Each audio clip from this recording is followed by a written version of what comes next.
antes de todo mundo discutir aí, né? Eu sou favorável que se tome uma providência. Se é para se diminuir a maioridade, eu não sei. Mas algo precisa ser feito, porque esses bandidos mirins vão continuar matando pai de famílias e não vai acontecer absolutamente nada. Concordo com o delegado Bareta, quando diz que o nosso sistema prisional, mesmo aquele que recebe menores, na sua retenção de liberdade, que não pode chamar de prisão, eles também não conseguem recuperar ninguém. Agora, dar mel na chupeta de quem mata, esfola, estupra, porque é menor de idade, eu não concordo. Enquanto puder falar e puder fazer alguma coisa, farei o contrário. Deixa eu ir ao vivo lá com Pedro Borges. Alô, Pedro Borges. Boa tarde para você, Pedro Borges.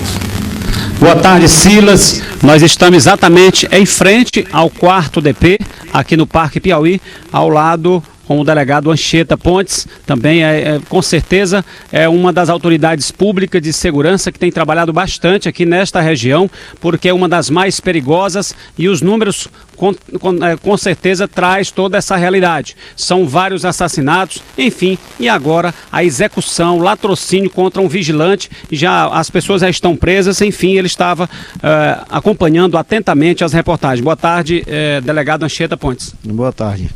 Em relação a esse caso, já está totalmente desvendado? Está totalmente desvendado, inclusive os autuados, o Aldair, o Hugo Tizil, se encontra preso, né, preventivamente, vai ser encaminhado agora à tarde para a penitenciária na casa de custódia. E o que foi revelado aqui pelo menor e eles procuravam o vigilante para capturar essa arma, pegar a arma do vigia, pois que estavam sem armamento, devido à ação da Polícia Militar nesses dias, haviam tomado muitas armas de meliantes da região, e eles ficaram desarmados e começaram a procurar pontos vulneráveis onde pudesse arrecadar essas armas. E identificou o vigia, e ele estava mais vulnerável, estava só, e essa arma foi justamente tomada dele para a prática de assaltos futuros. O que significa uma frase como esta para uma autoridade de segurança como o senhor? Qual é a análise que o senhor faz de um menor de 14 anos que acaba afirmando tudo isso, né, de forma cruel e fria? Não, é como o Silas acabou de falar, alguma providência deve ser tomada, né? Deve ter gente mais especializada do que eu para falar desse assunto, mas alguma providência deve ser tomada, que a situação está se tornando insuportável, a população não aguenta mais a prática, todo envolvimento de menor aqui, onde tem maior envolvido, tem um menor por trás dele para poder assumir o crime e ter uma pena mais abrandada. A Zona Sul realmente tem números que assusta toda a população? Não, a área do 4º Distrito aqui é uma área muito grande, abrange vários bairros que chegam a ser até maior do que cidade do interior, como o Parque Piauí, Promorá, aqui o Lourival Parente, o Saci, Mário Covas. É uma intensa região aqui precisa também de um reforço maior quanto ao policiamento. O policiamento aqui tem dado tudo de si, a Polícia Militar que participou, o Grupo Rony, o Ronda Cidadão, a Companhia Independente de Promorá, 6º BPM, mas mesmo assim nós ainda não estamos dando combate a todos os procedimentos aqui que são tendo aqui registrados. Silas, o delegado está à disposição. Nós vamos aqui começar com os nossos convidados aqui, um representante da PM, um representante do direito, que é um dos mais, se não for o mais experiente criminalista do nosso Nordeste do Brasil, doutor Nazareno Té. Doutor Nazareno, é um assunto que se discute muito, mas que ainda não se encontrou uma solução. Quais são os olhos, por exemplo, do jurista experiente com o senhor, para a problemática do menor infrator, do menor criminoso, do menor assassino? Boa tarde. Boa tarde a todos. Eu gostaria de dizer o seguinte, que esse problema não é novo, esse problema apenas está agravado neste momento.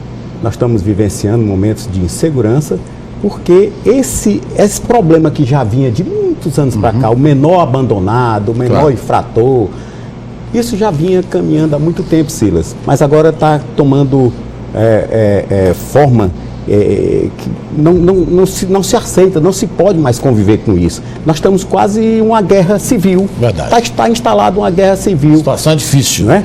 Então eu creio que é o seguinte, a providência que tem que ser tomada imediatamente, além de identificar o problema como está identificado, mas nós devemos ver como resolver o problema. Porque existe, como eu sempre tenho dito em outras oportunidades, o imputável, o inimputável e o semi-imputável. O imputável é aquele sobre quem pode ser culpabilizado ou pode ser culpável. Certo? Tem todas as... Ele é maior, ele é são, ele é normal. E o inimputável é aquele que não tem capacidade de entender o caráter criminoso do fato e de auto se determinar com esse entendimento.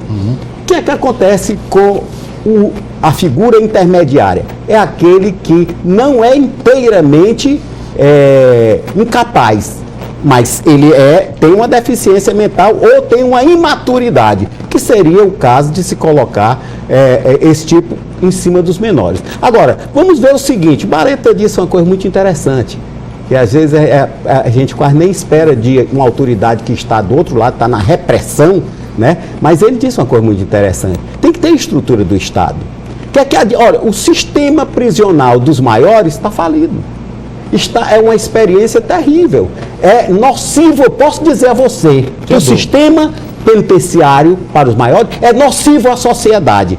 O cara lá entra por um furto qualquer e sai um assaltante de banco, sai um assassino em série, sai um pistoleiro de aluguel. Então, tem que ser feita alguma coisa. Primeira coisa, tem que ser feito um estudo. Eu creio que haveria de ser feito um estudo para saber, na atualidade, quando esse menor tem a capacidade, embora que não seja plena, mas que seja então colocado como semi-imputável, mas quando ele adquire essa capacidade. Porque você há de convir também, Silas, que o menino de hoje, uma pessoa de 15, 14, 13 de hoje é diferente daquele tempo que brincava de boneca, que brincava de soltar papagaio e outras brincadeiras de peteca no meio da rua, não é? É totalmente diferente. Hoje o menino com uma idade ainda bem jovem ainda, ele já está no caminho das drogas, alguns, claro, no caminho das drogas, no caminho da criminalidade de um modo geral. Eu entendo. Agora, deixa eu ouvir também o capitão que está representando a PM aqui, que lida com a comunicação da PM. A Polícia Militar é quem mais se depara com situação de menores. E tem um problema, né? A questão da apreensão desses menores, todos eles armados, praticando crimes às vezes mais terríveis do que os maiores, mas tem que cumprir a lei. É constrangedor para o policial militar hoje, capitão, ele está aí tendo que caçar, tendo que aprender verdadeiras crianças que estão praticando crimes. Boa tarde. Boa tarde, Cílio. Boa tarde, doutor Nazareno e ouvintes. Olha, Cílio, realmente é uma situação muito complexa, como o doutor Nazareno falou. Como ele estava dizendo, esse critério adotado em relação à imputabilidade do menor, um critério biológico aí, que é um critério objetivo, dos 18 anos. A partir de... Presumos que quem tem mais de 18 anos tem a possibilidade de entender a licitude ou não da sua conduta. Mas, como você mesmo disse, só um dado aqui para os senhores terem uma ideia.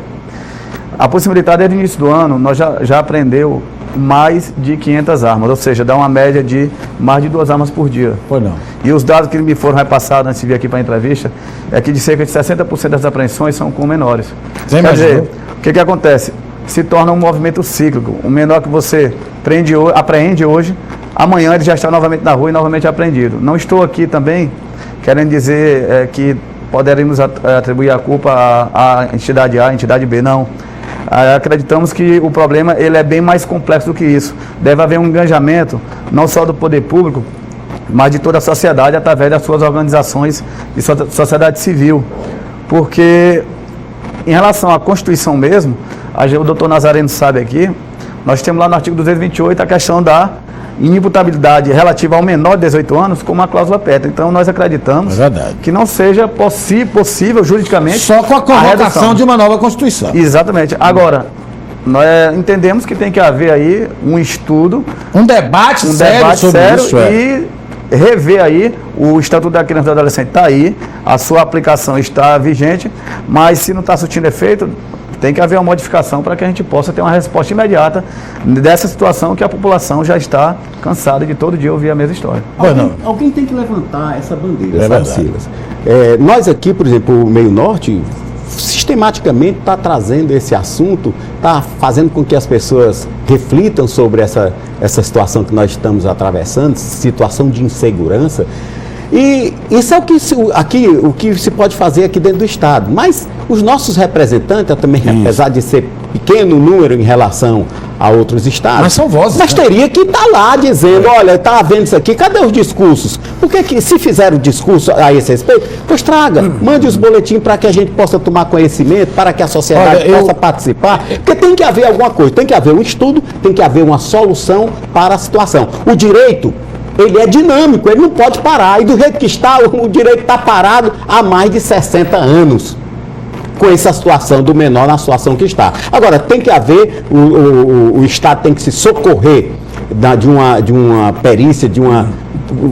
perícia científica, de pesquisas, de estatísticas, vários meios para poder chegar a um denominador comum no sentido de dizer quem hoje, que tipo, a partir de que idade, Silas, o menor começa a entender, ou se não de forma plena, mas para poder cair na figura do semi-imputável e tirar exatamente o sistema biológico, porque o menor de 18 anos, ele pode ser o campeão de jogar xadrez, ele pode ser casado, ele pode fazer a faculdade dele, mas antes de 18 anos, ele é inimputável, isto é, ele não comete crime. Ele não comete crime, quer dizer, pode até cometer, mas não pode assumir. Não, ele não comete crime, ele comete infração. Tá certo. Vamos lá, pois não, Pedro, você quer a participação aí, Pedro, por favor. Silas, a reincidência, essa é uma palavra muito forte hoje, no meio das autoridades. Esse é um grande problema. Sabe disso. É verdade. Onde a gente chega, você sabe que as autoridades, os policiais, os agentes, delegados conversam com a nossa equipe. Rapaz, a gente não aguenta mais a reincidência. A gente prende o mesmo sujeito durante um ano. 2, 3, 4, 5. Tem gente com 8 processos. Então tem gente que paga um crime aí, vários processos durante o ano. O Aldair mesmo, não é esse delegado? O delegado está me falando, Silas, que esse já é o 3º crime dele. Ele responde por 2 homicídios e agora por latrocínio. O senhor confirma essa informação? Eu confirmo a informação, inclusive o procedimento tramita aqui por esse distrito. Esse Aldair, que é esse cabelo loiro, né, que apareceu aí na tela, Silas. Sim. Só para você ter uma ideia, a polícia, é a 3ª vez que a polícia faz todo um trabalho de investigação e ele já estava na rua e praticou esse latrocínio aí contra o vigilante. Ele é o maior envolvido no assassinato, né? Essa reincidência também do menor, por exemplo, eu estive em São Paulo em julho e ouvi de grandes nomes do jornalismo brasileiro, como do Marcelo Rezende, como outros grandes nomes que diziam, o Marcelo foi muito enfático na sua fala, quando dizia, precisamos fazer alguma coisa. Eu sei que o menino não comete o crime, como disse, agora eu lembrei da fala dele, até os 18 anos. Mas será que ele pode matar 10? Para a gente poder ver a culpabilidade dele e o risco que ele oferece à sociedade? Que tal se não trabalharmos em cima da diminuição da maioridade, mas trabalharmos em cima da reincidência, do risco que esse dito menor pode oferecer à sociedade? E isso levou muita gente a uma reflexão, viu, doutor? Porque realmente a reincidência, você vê um menino desse que mata 2, 3, 4, 5, aí ele já está respondendo por ele. Ele já pode responder psicologicamente por ele, acredito eu. Parece-me até que há uma incongruência, porque se você entende que um menor com 16 anos pode votar, eleger o seu representante aí em qualquer casa legislativa, por que não cometer a possibilidade de se atribuir a ele o cometimento de um delito, né? Mas a nossa Constituição Federal é bem enfática nesse ponto, né? Mas eu só queria dizer o seguinte, que esse argumento, assim, para mim, com todo o respeito, esse argumento não é muito válido, no sentido de que isso aí foi uma lei que foi feita, que o menor de 16 anos poderia votar. Mas eu tenho certeza que jamais o senhor votaria no menor de 16 anos para ser governador do estado, para ser deputado. Por quê? Porque ele não tem capacidade plena. Está na cara que ele não tem a capacidade plena. Então esse argumento, ele falece diante dessa outra pergunta que eu faria. Agora, a reincidência é, inclusive, o alimento da impunidade. Isso. Então a pessoa, ele se vê impune e vai reincidindo, vai praticando novos crimes. Só que nós não podemos mais suportar isso aí. Tem que ser feito algo. Eu acho que o papel do Sistema Meio Norte está completo aqui, está fazendo o seu papel, como outras emissoras, mas especificamente né? de provocar, de trazer para o debate, trazer para a reflexão, dizer que nós estamos apreensivos, dizer que a sociedade não está satisfeita. E o papel dos deputados federais é levar essa insatisfação do povo, porque na realidade os deputados federais representam o povo do seu estado. É diferente dos senadores que representam só o estado, mas eles representam o povo. E como meu representante, como representante do Major, seu e de todas as pessoas que vivem de forma amedrontadas, leve essa nossa insatisfação, senhores deputados, para a Câmara, para o Congresso, dizendo que nós estamos aqui no Piauí sofrendo essa situação, mas isso não é só do Piauí não, é em todo o Brasil essa situação de menor, infelizmente. Agora, tem que se tomar uma providência, e essa providência tem que ser tomada porque não é fácil não, porque é estrutural.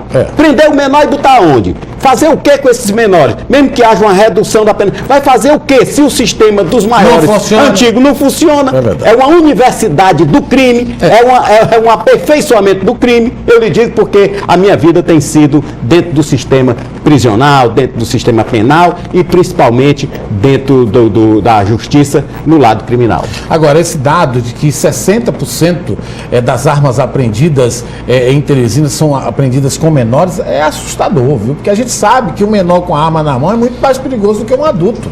Ele não tem um controle emocional, a gente sabe que ele não tem isso. Principalmente ele tem a certeza que não vai ser punido. E ele tem esse sentimento. E a gente tem que destacar também o que o próprio Silas tem batido aqui diariamente no seu programa, a questão do papel da família. Que é uma instituição que, infelizmente, ela quebrou, em crise, né? Ela quebrou, ela faliu a família, a gente joga para o Estado tem muita culpa, porque começa na fragilidade da educação, começa na não inserção esportiva e cultural da criançada, mas a família também tem que fazer a sua meia-culpa, porque ela é importante. Mesmo pobre, eu tenho visto muitas famílias pobres em que seus filhos não debandam para a bandidagem, né? Que vivem inclusive no meio, mas que não vão. Nós temos trabalho, doutor Nazareno, na Polícia Militar, trabalho de ações de prevenção primária. Silas Freire conhece, a população conhece. Nós atendemos cerca de 10 mil crianças em todo o estado através dos chamados pelotões mirins aqui, que a gente procura colaborar de alguma forma, não só na parte repressiva, mas também na parte preventiva. Vamos ao povo aqui. Menoridade a partir de 14 anos, doutor Nazareno? Maioridade? Pode ser a partir de 14, pode ser a partir dos 12, dependendo do que a perícia, dependendo do que esse estudo pode levar a uma conclusão. Se chegar à conclusão que a partir dos 14 anos o menino tem pelo menos ele será semi-imputável, que seja a partir dos 14, dos 13, dos 12, mas agora nós temos que não podemos dentro de uma emoção, pegar nossos menores e sacrificar, mandar eles para a forca. Nós não podemos fazer isso, porque os nossos menores representam para nós, Sila, a manutenção do próprio futuro, planeta Terra. É verdade. Os nossos menores são hoje o nosso futuro. E daqui a pouco eles vão ser o presente e mais adiante o passado. Não tenho dúvida disso. Obrigado, senhores, então, pela participação. São inúmeras participações. A maioria delas, a maioria esmagadora a favor da diminuição da maioridade para 14, para 15, para 16. Nós temos que buscar uma alternativa. Não sei se essa é a alternativa correta. Agora, ver um menino desse, bota a frase dele de novo, dizendo que enquanto as leis não mudarem, eles vão continuar matando. Se é para convocar a Constituição, convoca, pô. Convoca. Não é para convocar uma Constituição, convoca. O que tem? Convoca a Constituição. O que tem? Não tem problema nenhum. Não é para o bem do país, de uma nação, mas se abre um grande debate. Se aí nós vamos, a partir dos 15 anos, esse menino vão tudo para a cadeia. Nós vamos ter casa de recuperação, nós vamos melhorar o serviço penitenciário, porque esse menino terão chance de voltar ao seio da sociedade, ou estaremos condenando eles de uma vez por todas, abutres, jogando lá dentro da cadeia. Então vamos começar, mas também só cruzar os braços e ver esse menino matando, esfolando, também não resolve. Agora, que fica uma coisa, se não der, a gente muda os deputados. Muda os 10, rapaz. Estão fazendo nada, muda os 10. Tira os 10 de lá. Os caras não fazem, não estão fazendo, tira os 10. Os caras não estão fazendo, pô. Nenhum deles se interessa por esse debate, nenhum deles. Quando alguém da família levar um tiro na cara, quando alguém perto for assaltado, aí os caras vão se ater para o assunto. Obrigado, doutor Nazareno. Obrigado, oficial. Obrigado lá, Pedro Bote. Já eu volto com outros assuntos. Eu vou voltar com o Voltaire já.